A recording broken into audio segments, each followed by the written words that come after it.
வறுத்து வச்சுட்டு அப்படியே வச்சு விடுறது. அதில் 2 கருவேப்பிலையும் போடணும். தேவைப்பட்டா கருவேப்பிலை போடலாம், இல்லாட்டா வேண்டாம்.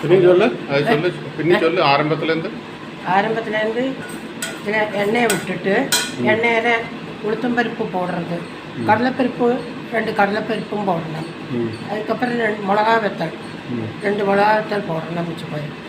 அது போட்டு எண்ணெய் போட்டு வறுத்துட்டு அந்த சிவப்பு கலர் ஆச்சுனாக்கா, அந்த பருப்பு சிவப்பு கலர் ஆச்சுனாக்கா அதில் தேங்காயை போடணும், பெருங்காயம் போடணும். ஒரு கஷ்டம் பெருங்காயம் முதல்ல போட்டுட்டு அது பொரிக்க வைக்கணும், இல்லாட்டு உளுத்தம்பருப்பு போடணும். தெரிஞ்சுதான். அதுக்கப்புறம் அதை அந்த தேங்காயை போட்டு கொஞ்சம் சிவப்பாக வறுத்து அப்படியே வச்சு விடுறது.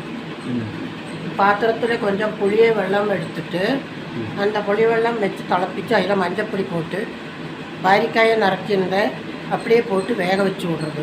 வேக வச்சு கொஞ்சம் நல்லா கொதிச்சால் உப்பை போடுறது, மஞ்சப்பொடியும் போடுறது. அது அப்படியே வச்சுட்டு இது அரைச்சதுக்கப்புறம் இதை அரைச்சத்தையும் அதில் கொட்டி கொஞ்சம் பருப்பும் எடுத்து போடணும். பருப்பும் போடணும், பருப்பையும் போட்டு விடணும். பருப்பு வேக வச்சு அதையும் கொட்டி விடுறது, துவரை பருப்பை. ஓகே.